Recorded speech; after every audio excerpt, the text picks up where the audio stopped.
క్రీస్తునందు ప్రియ దేవుని బిడ్డలారా, మన ప్రభువును రక్షకుడైన యేసుక్రీస్తు పరిశుద్ధ నామములో మీ అందరికీ హృదయపూర్వకమైన వందనాలు, శుభాలు తెలియజేస్తున్నాను. ఉదయకాలం ధ్యానం నిమిత్తమై ఏర్పాటు చేయబడిన లేఖన భాగాన్ని చదువుకుందాం. 49వ సంకీర్తన 7, 8, 9 వచనాలు చదువుదాం. ఎవడైనను ఏ విధము చేతనైనను తన సహోదరుని విమోచింపలేడు. వాడు కుళ్ళు చూడక నిత్యము బ్రతుకున్నట్లు వాని నిమిత్తము దేవుని సన్నిధిని ప్రాయశ్చిత్తము చేయగలవాడు ఎవడునూ లేడు. వారి ప్రాణ విమోచన ధనము బహు గొప్పది, అది ఎన్నటికిని తీరక ఉండవలసినదే. ప్రియ శ్రోతలారా, తమ ఆస్తియే ప్రాపకమని నమ్మి వారి అమాయకత్వాన్ని గూర్చి కోరహు కుమారులు తెలియజేస్తున్న విషయం. నాకు విస్తారమైన ధనమున్నది, ఆస్తి ఉన్నది అని ధైర్యముగా ఉండే వారిని ఉద్దేశించి తెలియజేస్తున్న మాటలివి. ఒకరికి కలిగి ఉన్న కలిమిని బట్టి ఎదుటివారు భయపడుతూ ఉంటారు.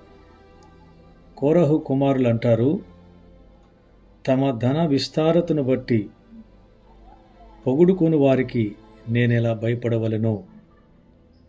ఏ మనుషుడు ధన సమృద్ధి గలవారు, ఆస్తి కలిగిన వారు మరణము నుండి బయటపడడానికి వారు కలిగి ఉన్న ఆస్తిలో జీవమును కొనలేడని తెలియజేస్తున్నది. దేవుడు ఒక్కడే శాశ్వత జీవమును ఇవ్వగలడని వాక్యం తెలియజేస్తుంది.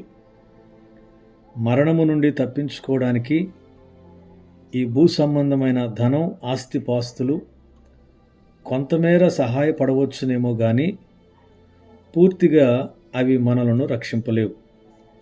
49వ అధ్యాయం 7వ వచనంలో, ఎవడైనను ఏ విధము చేతనైనను తన సహోదరుని విమోచింపలేడు. వాడు కుళ్ళు చూడక నిత్యము బ్రతుకున్నట్లు వాని నిమిత్తము దేవుని సన్నిధిని ప్రాయశ్చిత్తము చేయగలవాడు ఎవడూ లేడు. కోరహు కుమారులు దేవాలయంలో దేవుని ఆరాధించేటువంటి పరిచర్యలో ఉండేవారు.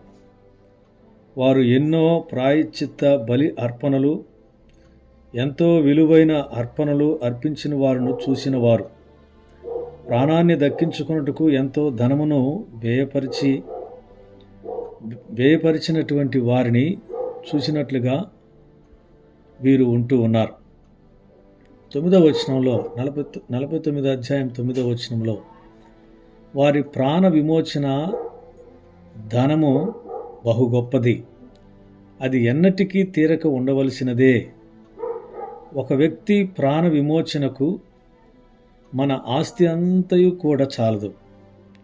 మనకు ఉన్న ధనము, ఆస్తితో విమోచించాలి అనుకుంటే అది ఎన్నటికీ తీరక అట్లుండవలసినదే అని అంటూ ఉన్నాడు.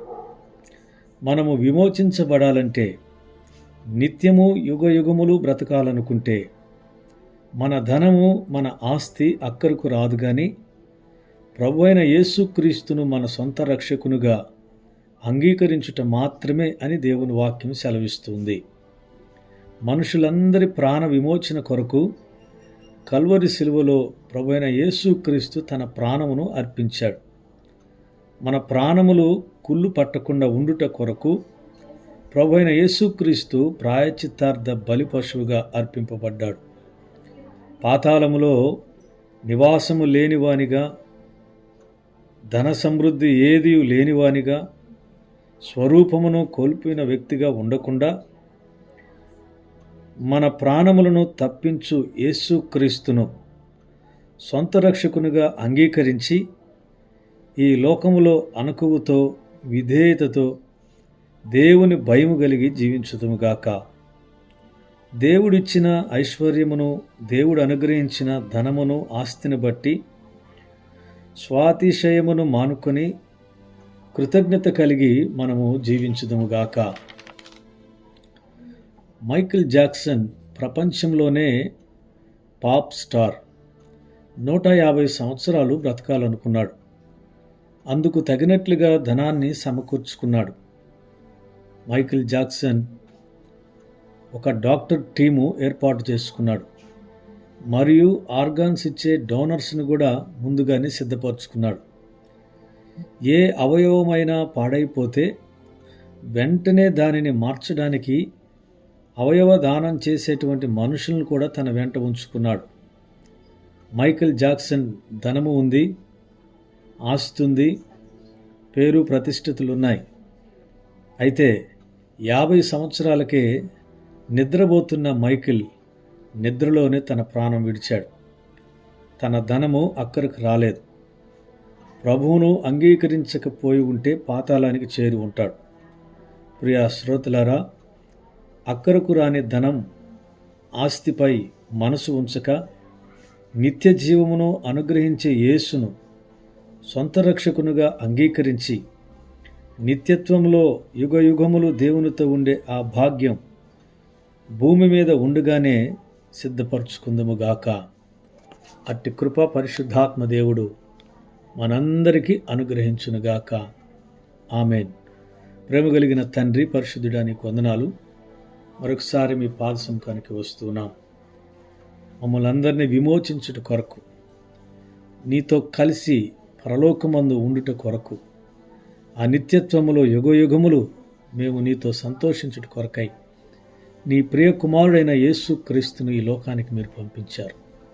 మీ ప్రియ కుమారుడైన యేసు ప్రభు తాను చిందించిన రక్తం ద్వారా ప్రభా మా పాపములన్నిటినీ క్షమించి తండ్రి మా క్రయధనమును మూల్యముగా చెల్లించిన యేసు ప్రభుని బట్టి మేము స్తుతిస్తున్నాం. ఈ లోకంలో మేము ఉండగానే ప్రభువా, నిన్ను ఎరిగిన వారమై మీరు అనుగ్రహించేటువంటి ఉచితమైన రక్షణ పొందుకొని నిత్యత్వంలో ప్రభా నీతో కలిసి ఉండే భాగ్యం మా అందరికీ అనుగ్రహించమని, ఈ లోకంలో ఉన్న ధనమును ఆస్తిని మేము ఇదే ప్రాపకమని నమ్మి జీవిస్తూ నిత్యత్వాన్ని పోగొట్టుకోకుండా ప్రభా మమ్మలను నీ వాక్యము ద్వారా హెచ్చరించమని, నీ వాక్యపు వెలుగులో మా జీవితాలను ఒకసారి సరిచేసుకోవడానికి నీ కృపనిమ్మని ప్రార్థన చేస్తున్నాను. మా శ్రోతల కుటుంబాలను మీరు దీవించి ఆశీర్వదించమని యేసుక్రీస్తు పరిశుద్ధ నామమును బట్టి ప్రార్థించి అడిగి వేడుకొనుచున్నాను తండ్రి. ఆమెన్. తండ్రి, కుమార, పరిశుద్ధాత్మ త్రియక దేవుని దీవెన సదా మనకు తోడే ఉండి నడిపించునుగాక. ఆమెన్.